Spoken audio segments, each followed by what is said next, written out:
और सीरम की इस खबर पर और अपडेट हम आपको लगातार देते रहेंगे। अभी बात करते हैं अमेरिका की। अमेरिका के नए राष्ट्रपति जो बाइडेन को शपथ लिए एक दिन भी पूरा नहीं हुआ है कि उन्हें अपना पहला चैलेंज मिल गया है। ईरान ने उन्हें चुनौती दी है कि वो परमाणु समझौते का अपना वादा पूरा करें। अमेरिका को चेतावनी देने के लिए ईरान ने ड्रोन मिसाइल ड्रिल से अपनी सैनिक ताकत का भी प्रदर्शन किया। अब सवाल ऐसे में यह है कि ईरान के चैलेंज से निपटने के लिए बाइडेन मिसाइल की मदद लेंगे या फिर डिप्लोमेसी की, क्योंकि अमेरिका के पुराने दोस्त इजराइल ने ईरान से निपटने के लिए जो बाइडेन से मदद मांगी है। जाहिर है कि राष्ट्रपति बनने के साथ ही जो बाइडेन की नेशनल और इंटरनेशनल मुश्किलों का सिलसिला शुरू हो गया है।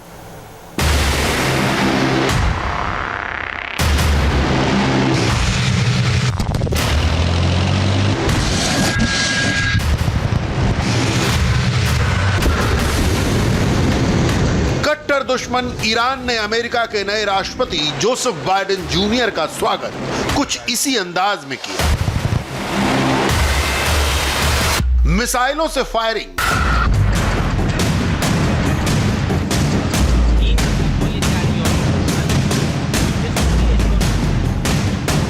मिलिट्री की परेड,